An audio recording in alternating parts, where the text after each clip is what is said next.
Okay, here's an email.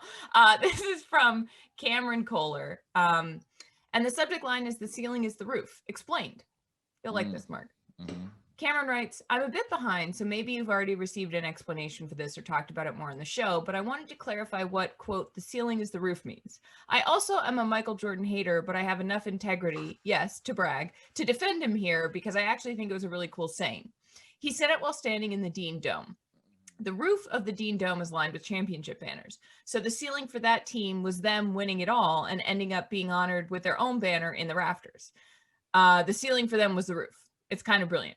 Sorry if this has already been explained. Love the show. Maybe this is the email that gets me in. No. Ever hopeful, Cam Kohler.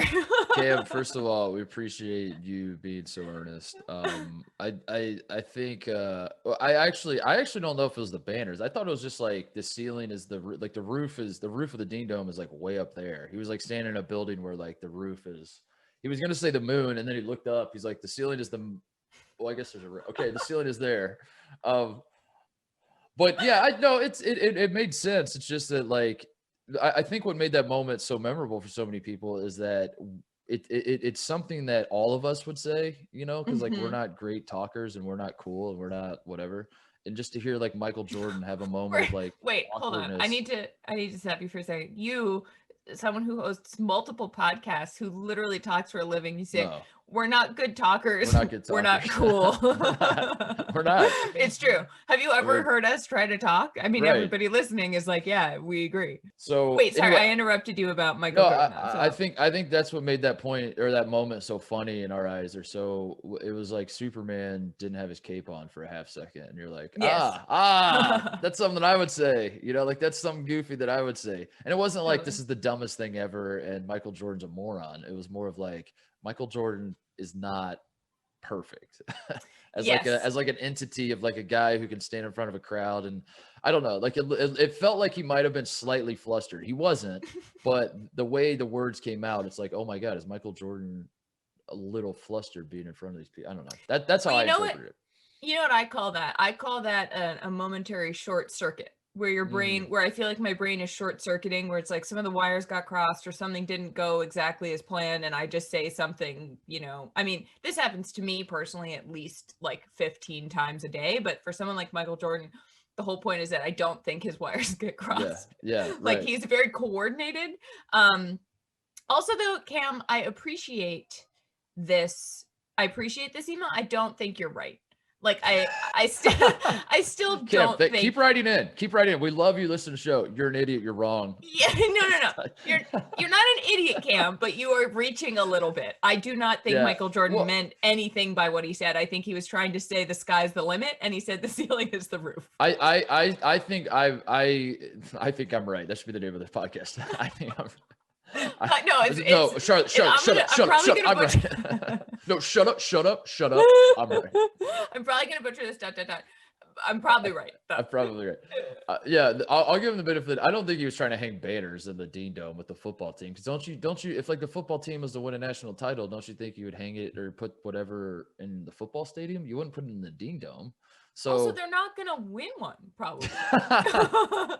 Also, just factually UNC incorrect. Football is like probably not going to win a national championship, so I don't really know. So not only was he being falsely optimistic, this is participation trophy culture, Mark. This is what Michael Jordan is directly influencing participation trophy culture. Anyway, Thank you, Cam. Here's one called "First Page on Google Ranking!" ! From Alice. Hi. I found your detail on google.com and have looked at your website and realized website is great design, but website ranking not good. All search engine, Google, AOL, Yahoo, and Bing. Do you want more targeted visitors on your website? Anyway. I like that guy. That guy's good. Yeah. I kept waiting for it to be like one of the one email we got where it was the brand that was reaching out to you to were they catfishing me with a brand sponsorship opportunity? And then they were just like, just kidding, just want to get your attention. They're like, psych, I don't actually have any athleisure to sell you. I thought you'd get a kick of that. That was a dad joke. Okay. Now here's a bit of controversy within the People Sports podcast world. Because over the weekend I saw that our podcast, which is Sentient, like our podcast on Twitter and Instagram thinks for itself. Like that is never me or Mark, just for the record. Like that is just the podcast talking, doing its own thing on its own, in fact, volition. Yeah, like not only is it not us doing it, I'm not aware of it almost always. Mark is like completely clueless as to what's going on. We're working on it. I re-downloaded Instagram, the app. I never deleted my account because I learned my lesson. When you delete accounts, the world panics. And I don't mean like I don't mean like the people listening to this. I mean like the people that are like my bosses and coworkers and stuff. Like the people in my direct life, they, you know, I don't mean to say that like the world at large is like when you delete Instagram, President like, oh my God, holds a press conference and is like, where is Mark the Shark? I mean, like the people around me are like, oh my God, what happened? Is he okay? Right. Does anybody have eyes on him? What's going on? So I don't delete accounts. I delete apps. And so I've deleted Instagram. I just never use it. I'm like I'm too old for this. I get on Instagram. I'm like, I don't even know what the hell this is anymore. But I was pushed into like trying to like be reactive, be active on Instagram again. And so I downloaded it again, Charlotte. And now I will check my Instagram once a week, maybe. Okay. And I'm saying all this to say, like, most of the time I'll get on there and it'll be like, you have 4 new followers. Yeah. Like someone commented here. Every so often I'll get on and it'll be like 7,000 people said this. And I'm like, oh my God, what did the People Sports Podcast account do? Right. What did they tag me in? What's going on? I don't like this. This is bad vibes. And then I exit out and just, it's important. It's important though. It keeps us on our toes. Anyway. And our team is doing an amazing job. Shout out Kat, shout out Wes, shout out Kristen, shout out everybody. But I have a bone to pick because there was an email that said Charlotte and crew from Noah Hastings. The boat that is currently blocking the Suez Canal has the name of Ever Given, and I bet everyone stuck behind it are ever hopeful that it will get out of the way sooner rather than later. Have a great day. That's great. An amazing email. Thank you, Noah. So the podcast chose that as email of the week because clearly Mark and I made it clear that anytime we try to do that or promise that, it just doesn't happen. So people better at their jobs than we are going to take care of that for us because that was a shortcoming. But the thing that's interesting about this is Ever Given was not the name of the boat. The boat was called Evergreen, but there was a typo in the New York Times in a headline that called it Ever Given. So now everybody is calling it Ever Given, but the boat was really called the Evergreen, much like our content. Wait a second. You're blowing my mind. This story, this is not the wait. You know, there was a boat that was stuck in front of the Suez Canal. I know. Because I want to talk about this a little more, by the way. But I couldn't believe that that's true. It's called the Evergreen. Yes, because it was a typo in the New York Times. Wait, now I'm seeing something that says there's something on the boat that says Ever Given though, and there's something on the boat that says Evergreen.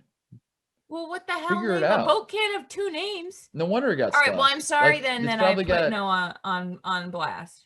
No, I think it says Evergreen on the side of the boat, but it also says Ever Given on the side of the boat. Did you see the part that have you talked about this on the show already? No, we haven't. It's very important.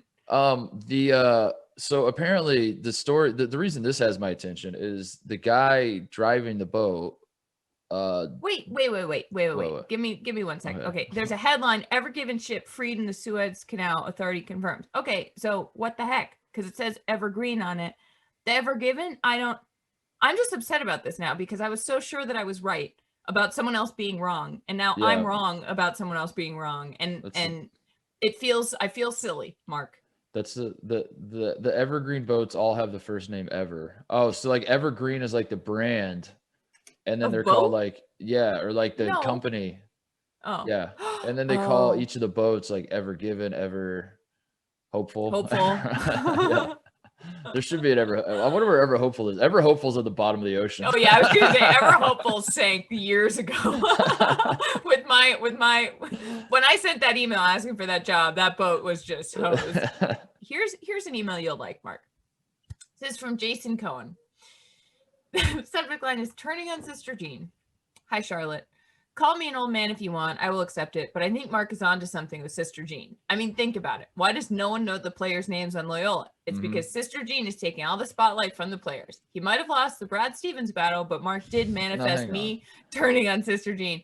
insert neon ever hopeful sign here, Jason. Who And lost? I want to say one thing, Jason. I love this because Jason just took things that you have said on the podcast and emailed it back to us, Yes. which is the greatest way to correspond with anyone. Just say what we said back to us, and we'll agree with you.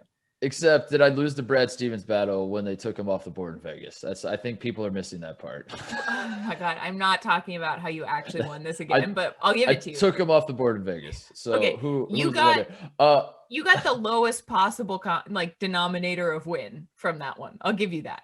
I'll take it. It's still a win. You're telling me there's a chance. That's what the podcast should have been called. So Loyola lost to Oregon State. It was a weird situation here, Charlotte, because Loyola on these runs that we've seen from Loyola, which is this is only the second one, honestly. But in 2018, they were an underdog in basically every game they were in. And that's what made it so fun. They were a Cinderella, and that's what makes March fun.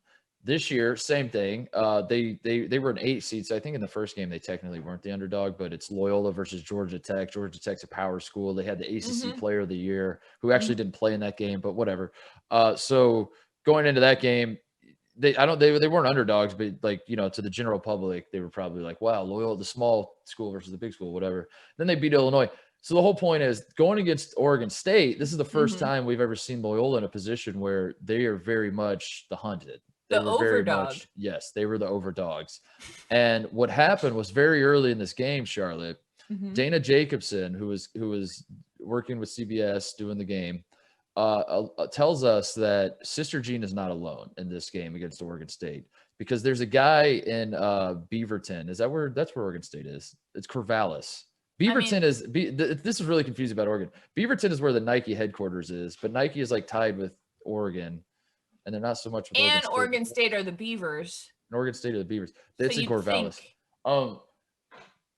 So there's a guy in Corvallis, Oregon. His name's Bud, and he's 100-something years old. And Bud has no story per se. I Dana, we were waiting for so Bud prays with the team. Bud has been driving the bus forever. Not really a story. It was just Bud's a fan of Oregon State, but it was enough. It was enough to dethrone Sister Jean. So. That was an interesting wrinkle, and you could tell that the way Dana was reporting it felt like she was over Sister Jean too. She's like, hey guys, just so you know, there are other old people in this world. Sister Jean is not the only one, so we can talk about some of these. All right, back to you guys. I'm sorry, this is the greatest thing I've ever heard. That when you said there's a guy named Bud doesn't really have a story, he's just an old fan. Yeah. I love that. That is that's that, it's a tough look because it makes you question Christianity. I'm just saying, if a guy named Bud, who's a fan of the Beavers, can beat, God, it was Sister Jean with God on her side. I don't know if there's hope for Bud. Me saying Bud does have a story. I'm just thinking of his great grandkids coming to visit. They're like, can you tell us about the war, the First World War? And he's like, I have no story. I don't remember. Right. He's like, I have nothing to say. I have no point of view. I'm 112 years old. I have no point of view. I never have.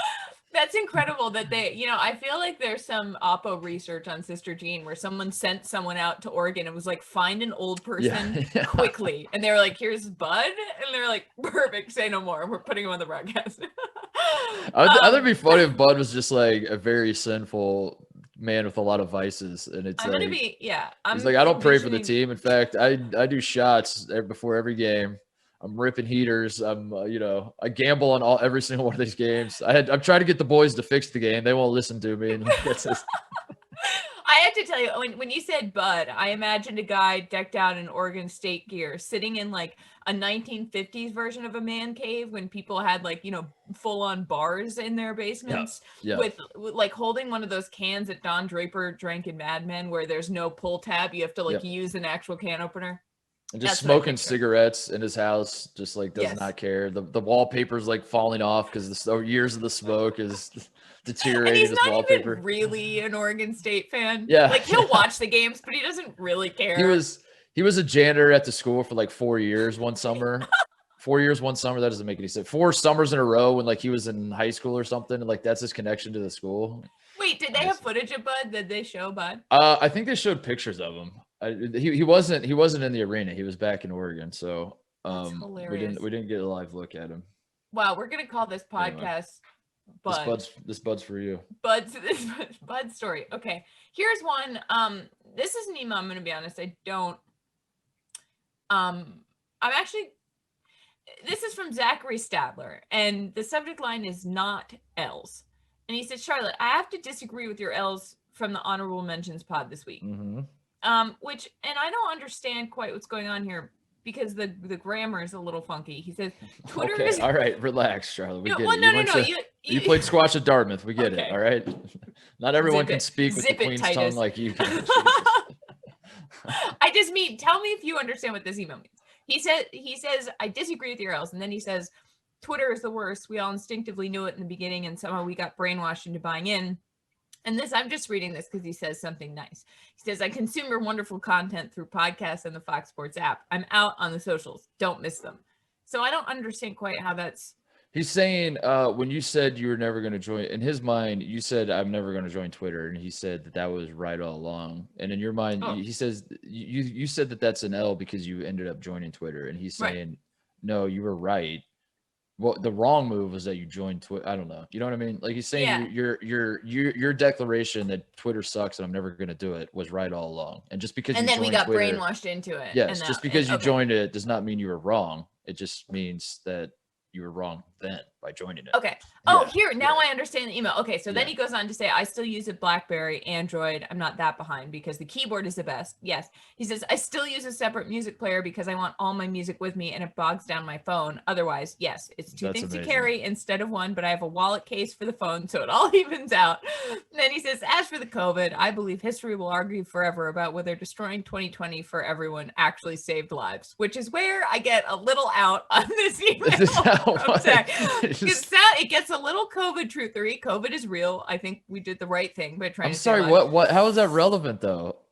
Because I said on the pod I did by myself that I was saying that when Michael Barbaro was on the Daily talking about how bad COVID was going to be, I told my friends he was fear mongering, and then it turned out that was that was a big L. I was wrong about that one. Yeah.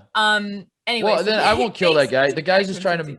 Yeah, the guy's just trying to make you feel better about exactly. He wasn't. Yeah, all right. But Zach, I really appreciate your writing in and reinforcing the things that I once thought were correct. Zach seems like a guy I'd get along with. He seems like a man with a code, you know, like he's got like his systems figured out, and that's like I love guys like that. I love guys that like even if I don't agree with you, like I don't have a music player. I don't think that would work for my life. I love a guy that's like, I've analyzed my habits, I've analyzed what I like and don't like, and I have a system for how I do things. And that's a man who has his shit together, and I respect that. So shout out, Zach.